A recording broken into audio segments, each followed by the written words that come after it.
Hi students, welcome to Gate Smashers. तो यहाँ पे हमारा जो नेक्स्ट टॉपिक है लिंक लिस्ट के अंदर वो है insertion at the end of link list.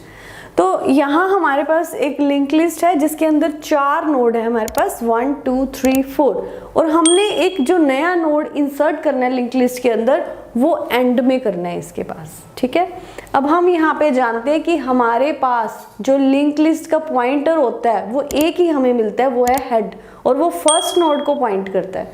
तो सबसे पहले हमें यहाँ पे ये सोचना पड़ेगा कि लास्ट तक हमें यहाँ पे जाना है। तो लास्ट तक जाने के लिए हम हेड पॉइंटर को तो बिल्कुल भी मूव नहीं कर सकते, क्योंकि उसको मूव कर दिया तो हमारी लिंक लिस्ट जैसे जैसे हेड आगे मूव करेगा पीछे वाली जो लिंक लिस्ट है वो सारी क्या हो जाएगी, लॉस्ट हो जाएगी। तो हेड को हम मूव नहीं करवा सकते, हम हेड से एक पॉइंटर और लेंगे, स्टार्ट करेंगे वहां से और आगे आगे चल के उसको लास्ट तक लेके जाएंगे। जब उसको लास्ट तक लेके जाएंगे तो हम वहां पे अपना नोड क्या है, इंसर्ट कर देंगे eight the end of the list. एक आइडिया लेते हैं यहाँ पे कैसे होगा। यहाँ देखो, सबसे पहले हमारे पास ये नोड है,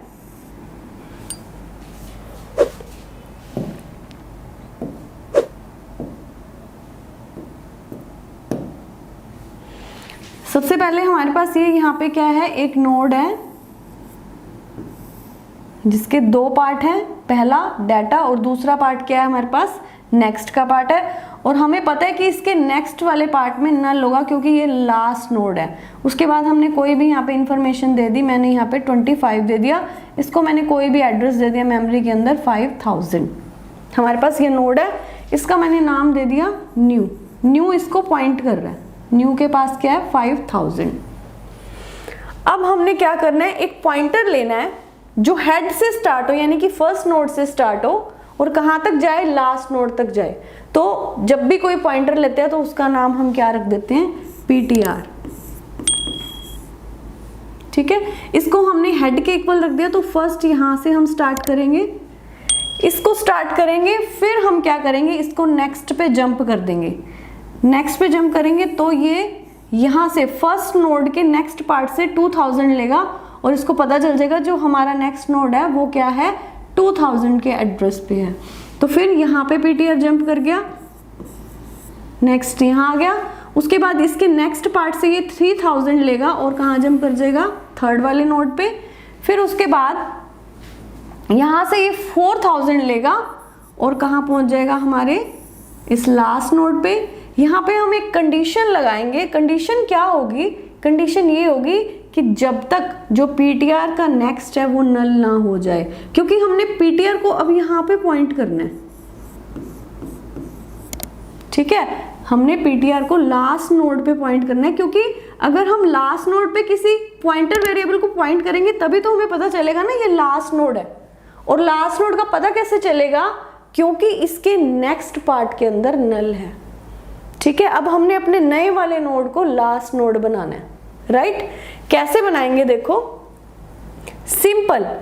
पीटीआर जब यहां पहुंच जाएगा लास्ट नोड के अंदर, पीटीआर के नेक्स्ट पार्ट में हम क्या करेंगे, न्यू का एड्रेस डाल देंगे। ठीक है, न्यू का एड्रेस क्या है, 5000। तो हमने यहाँ पे न्यू को डाल दिया, यहाँ पे क्या आ गया 5000, ये इससे लिंक हो गया। ठीक है, लिंक हो गया। उसके बाद ये अपने आप ही यहाँ पे देखो ऑटोमेटिकली हमारा क्या बन गया, लास्ट नोड बन गया।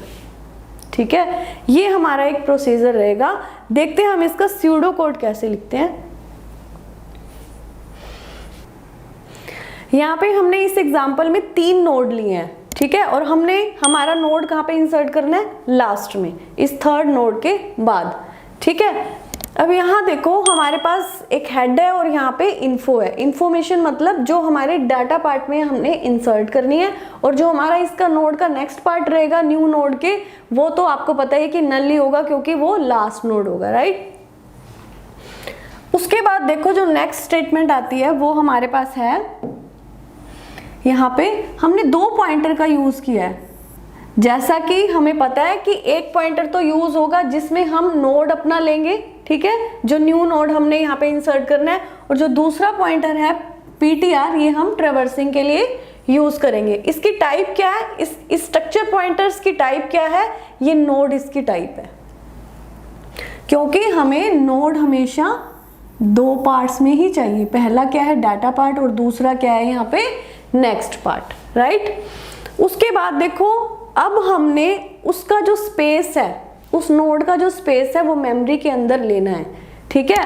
अब यहाँ पे देखो जब हम मैलोक का यूज करते हैं, मतलब डायनामिक एलोकेशन में मैलोक का यूज किया जाता है मेमोरी एलोकेशन के लिए, या फिर कैलोक का यूज किया जाता है सी के अंदर, जिससे हम क्या करते हैं मेमोरी एलोकेशन करवाते हैं हीप के अंदर। अब इस लाइन से क्या होगा, यहाँ पे एक नोड जितना स्पेस क्रिएट हो जाएगा बाइट्स में, ठीक है। यहाँ पे कितना स्पेस हो जाएगा, नोड जितना स्पेस प्राइमरी मेमोरी के अंदर क्रिएट हो गया है। उसके बाद मैलोक क्या करेगा, जैसे कि आपको पता है अगर मैलोक को आपने बहुत डिटेल में करना है तो मैंने ऊपर लिंक दे दिया, वरुण सर ने बहुत ही अच्छे से एक्सप्लेन किया इसे। तो ये क्या करता है, ये जब रिटर्न करता है ना तो ये वॉइड पॉइंटर रिटर्न करेगा, ठीक है, फर्स्ट बाइट का एड्रेस करेगा। और इसको हमें क्या करना है, टाइप कास्ट करना है। और टाइप कास्ट किसमें करना पड़ेगा हमें, इस नोड पॉइंटर में, ताकि हमारे पास ऐसे ये नोड इस तरीके से बन जाए। ये इसका पार्ट क्या होगा, ये वाला डाटा पार्ट होगा और ये वाला पार्ट क्या होगा हमारा नेक्स्ट पार्ट या फिर लिंक पार्ट होगा। किसी किसी बुक में आपको यहाँ पे इन्फो मिल जाएगा, रिलेटेड सा मिलेगा, ताकि समझ आ जाए ये पार्ट किस लिए यूज कर रहे हैं हम लोग। अब हमारे पास एक नोड आ गया, मैं ये नोड यहाँ बना रही हूँ लास्ट में ताकि इजी हो जाए आपको समझना, ठीक है। अब देखो अंडरस्टूड है कि इसका जो ये वाला पार्ट है, इसका जो इन्फो पार्ट है, यहाँ पे हम कोई भी इंफॉर्मेशन फिल कर देंगे। जैसे सपोज करो मैंने यहाँ 25 कर दी, इसको कोई भी एड्रेस दे दिया और इस एड्रेस को पॉइंट कौन कर रहा है, न्यू पॉइंट कर रहा है। जैसे कि अभी हमने देखा न्यू इसको पॉइंट कर रहा है, न्यू के पास क्या है इस टाइम 5000 है। और इसका जो नेक्स्ट पार्ट है उसमें क्या होगा, नल होगा, क्योंकि ये क्या है लास्ट नोड है। ये भी हमें यहाँ पे बताना है इसको। तो नेक्स्ट हमारी स्टेटमेंट क्या रहेगी, न्यू के डाटा पार्ट में क्या आ जाए, इन्फो आ जाए। तो इसके डाटा पार्ट में क्या आ गई, इन्फो, यानी कि हमने इसको दिया 25। और इसके न्यू के जो नेक्स्ट पार्ट है उसमें क्या आ जाए, नल, क्योंकि ये लास्ट नोड है तो उसके नेक्स्ट पार्ट में क्या आ गया, नल। ऑलरेडी मैंने जो नेक्स्ट पार्ट है न्यू का उसमें नल इंसर्ट कर दिया हुआ है। उसके बाद जो हमारी नेक्स्ट स्टेटमेंट आती है वो क्या है, अब हमें एक पॉइंटर को लास्ट में लेके आना है, क्योंकि हमें तो नहीं पता ना कि इस लिंक लिस्ट का लास्ट नोड क्या है। हमारे पास यहाँ पे कोई पॉइंटर तो नहीं है, ना कोई टेल पॉइंटर है, ना कोई पीटीआर है, कोई भी पॉइंटर वहां पे नहीं है ना। हमारे पास तो सिर्फ क्या है, हेड पॉइंटर है, और हेड पॉइंटर से सिर्फ फर्स्ट नोड को पॉइंट कर रहा है, लास्ट नोड को तो नहीं कर रहा। तो लास्ट नोड तक हमें कोई पॉइंटर लेके जाना पड़ेगा। और आपने अभी ट्रेवर्सिंग में किया था वीडियो में कि जब भी हमें लास्ट तक लेके जाना है तो हमें इस तरीके से जाना पड़ेगा कि सबसे पहले हम हेड का जो एड्रेस है वो पीटीआर को असाइन करेंगे। तो यहाँ पे हेड किसको पॉइंट कर रहा है, फर्स्ट नोड को, और उसका एड्रेस क्या है 1000। तो 1000 किसको पास हो गया, पीटीआर को। पीटीआर के पास क्या आ गया, 1000 एड्रेस। तो यहाँ पे हम पीटीआर बना लेते हैं और उसके पास क्या है 1000। जैसे ही इसके पास फर्स्ट नोड का एड्रेस आया इसने तो यहाँ पे पॉइंट कर दिया, ठीक है। तो इस टाइम पीटीआर किसको पॉइंट कर रहा है, फर्स्ट नोड को पॉइंट कर रहा है। जो हमारी नेक्स्ट स्टेटमेंट क्या है वो क्या कहती है, if PTR not equal to null. तो यहाँ पे हमारा जो पीटीआर है क्या वो नल के इक्वल है, नहीं है। तो यहाँ पे कंडीशन क्या हो जाती है, ट्रू हो जाती है। तो हम ट्रू को लेके पहले चलेंगे, एल्स वाली जो इसकी फॉल्स स्टेटमेंट है वो हम इसको बाद में देखेंगे, पहले हम ट्रू वाला देखते हैं कि क्या रहेगा। अब हमारी जो इस टाइम पे जो हमने एग्जांपल लिया है वो उसके हिसाब से क्या हो जाती है, यहाँ पे कंडीशन ट्रू हो जाती है। तो हम इसके अंदर एंटर कर जाते हैं।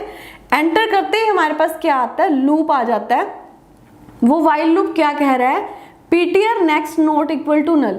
हमने कब तक यहाँ पे ये कब तक वाइल लूप चलेगा, कब तक इस स्टेटमेंट को रन करना है, जब तक कि हम जो पीटीआर का जो नेक्स्ट है वो नल ना हो जाए, ठीक है। इस टाइम तो इसका नल नहीं है ना, इस टाइम पीटीआर क्या है 1000 और इसका जो नेक्स्ट वाला पार्ट है वो नल नहीं है, इसमें क्या है 2000 है। इसलिए कंडीशन क्या हो जाती है, ट्रू हो जाती है। ट्रू होने के बाद ये अंदर एंटर कर जाता है। अब यहाँ पे थोड़ा सा ध्यान रखना, वाइल के अंदर अगर एक ही स्टेटमेंट है तो यहाँ पे हमने इसलिए यहाँ ब्रैकेट नहीं लगाई, आप चाहें तो यहाँ पे लगा सकते हैं। ये इसके अंदर एक ही स्टेटमेंट है वाइल लूप के अंदर, ठीक है। तो ये स्टेटमेंट क्या करती है, स्टेटमेंट ऑब्वियसली इसको क्या करेगी, आगे जंप करेगी, नेक्स्ट नोड पे लेके जाएगी। ठीक है, कब तक ये चलता रहेगा लूप, जब तक हम लास्ट नोड पे ना पहुंच जाएं। यहाँ पे क्या कह रहा है, पीटीआर इक्वल टू पीटीआर का नेक्स्ट। अब यहाँ पे पीटीआर किसके इक्वल होएगा, पीटीआर के नेक्स्ट के। पीटीआर का नेक्स्ट क्या है यहाँ पे 2000, तो ये किसको, जैसे इसके पास ये स्टेटमेंट आती है, ये किसके पास चला जाएगा 2000 के पास, और यहाँ पे 1000 की बजाय क्या हो जाएगा 2000। अब ये किसको लिंक कर रहा है, पीटीआर हमारा इसको लिंक कर रहा है। ठीक है, हमारे सेकंड नोड को, ध्यान से समझना। उसके बाद ये फिर से कंडीशन को चेक करेगा, पीटीआर का next not equal to null. Yes, PTR का next not equal to null किसके इक्वल है, 3000 के इक्वल है। ठीक है, फिर एंटर कर गया, फिर से कंडीशन ट्रू हुई तो ये एंटर कर गया, पीटीआर इक्वल टू पीटीआर का नेक्स्ट। अब क्या होगा, पीटीआर इक्वल टू पीटीआर का नेक्स्ट। अब पीटीआर का नेक्स्ट क्या है, यहाँ पे 3000 है, तो हमें इसको क्या मिल गया इस टाइम पे 3000। यहां से ये डिस्कनेक्ट करके पीटीआर हमारा कहाँ पहुंच जाएगा, यहाँ चला जाएगा। अब इस टाइम पीटीआर किसको पॉइंट कर रहा है, हमारे थर्ड वाले नोड को। ठीक है, फिर से कंडीशन चेक करेगा, पीटीआर का next not equal to null, लेकिन ये तो नल के इक्वल है ना, तो ये इसके अंदर एंटर ही नहीं करेगा। ठीक है, इस टाइम पीटीआर किसको पॉइंट कर रहा है, लास्ट वाले नोड को पॉइंट कर रहा है। अब समझ आए कि हमने यहाँ पे ये वाली कंडीशन क्यों ली है। ठीक है, ट्रेवर्सिंग में हमने क्या किया था, हमने किया था PTR not equal to null, और यहाँ पे कंडीशन चेंज होगी है, पीटीआर का next not equal to null. वो इसलिए हमने लिया क्योंकि हमने लास्ट नोड को पॉइंट करवाना है किसी पीटीआर को, राइट। अब देखो, अब हमने एक यहाँ पे पीटीआर को पॉइंट करवा दिया। ठीक है, अब ये वाला जो हमारे पास नोड था जिसका एड्रेस न्यू के पास है, उसको हमने लास्ट में लगाना है। देखो, अब नेक्स्ट लूप से हम बाहर आए तो हमें क्या मिलती है स्टेटमेंट, यहाँ पे पीटीआर का नेक्स्ट इक्वल टू न्यू। अब यहाँ पे देखो, पीटीआर का, ये पीटीआर है हमारा, इसका जो नेक्स्ट पार्ट है वहां क्या चला जाएगा, न्यू। न्यू क्या है 5000, तो यहाँ पे क्या आ गया 5000। अब जैसे ही 5000 यहाँ आया, इसका जो लिंक है वो किससे हो गया, इससे हो गया। देखो ऑटोमेटिकली क्या हुआ, ये इसका लास्ट नोड बन गया इस लिंक लिस्ट का। ठीक है, उसके बाद देखो यहाँ पे ये हमारा लास्ट नोड बन गया, यही तो हमारा काम था, हमने लास्ट नोड ही तो बनाना था। अब हम देखते हैं कि यहाँ पे अगर हमारी कंडीशन जो है वो फॉल्स हो जाती तो क्या होता। अगर हमारी कंडीशन फॉल्स होती, उसका मतलब क्या है कि जो हमारा हेड है वो क्या है, हमारा इस टाइम पे नल है, मतलब कि उसके अंदर कोई अभी तक नोड ही नहीं है, राइट। अगर उसके अंदर नोड नहीं है तो यहाँ पे क्या होगा, वो जो पीटीआर है जो हमने हेड के इक्वल रखा था, पीटीआर भी यहीं पे ही है ना, फिर उसने इसको पॉइंट किया हुआ है, वो इस टाइम नल के इक्वल है, तो कंडीशन क्या होगी यहाँ पे फॉल्स होगी। तो ये फॉल्स वाले के अंदर जाएगा, यहाँ पे सीधा एल्स पार्ट के अंदर। तो एल्स क्या कहता है, हेड इक्वल टू न्यू। तो न्यू का क्या एड्रेस है यहाँ पे हमारा 5000, तो हेड में क्या आ जाएगा यहाँ 5000, यानी कि जो हमारा न्यू वाला नोड था जिसका एड्रेस 5000 था, जिसकी इंफॉर्मेशन 25 थी, और जिसके लास्ट में, जिसके नेक्स्ट पार्ट में नल था, वो क्या, उसको क्या कौन पॉइंट करेगा इस टाइम, हेड पॉइंट करेगा। ठीक है, this is all about insertion at the end of the link list. इसके बाद एक पार्ट पड़ा है हमारा इसकी टाइम कॉम्प्लेक्सिटी का। तो इसकी टाइम कॉम्प्लेक्सिटी देखो, आपको पता है सिंपल सी बात है, यहाँ पे हम वाइल लूप का यूज कर रहे हैं, जितनी भी बाकी स्टेटमेंट्स है वो तो कांस्टेंट स्टेप्स लेके चल रही है। ठीक है, उसकी कोई वैल्यू नहीं है, जो वैल्यू है वो सिर्फ इसकी है, टाइम कॉम्प्लेक्सिटी बनती ही लूप से है। तो यहाँ पे हमारा वाइल लूप यूज हो रहा है, जिसके अंदर जो हमारा पीटीआर है वो कहाँ तक जा रहा है, लास्ट नोड तक। तो जब भी कोई चीज, अगर इसकी जो लेंथ है, जो हमारे नंबर ऑफ नोड्स है टोटल n है, तो हमारी टाइम कॉम्प्लेक्सिटी क्या होगी, ऑर्डर ऑफ n। तो इसकी टाइम कॉम्प्लेक्सिटी क्या रहेगी, order of n। Thank you so much.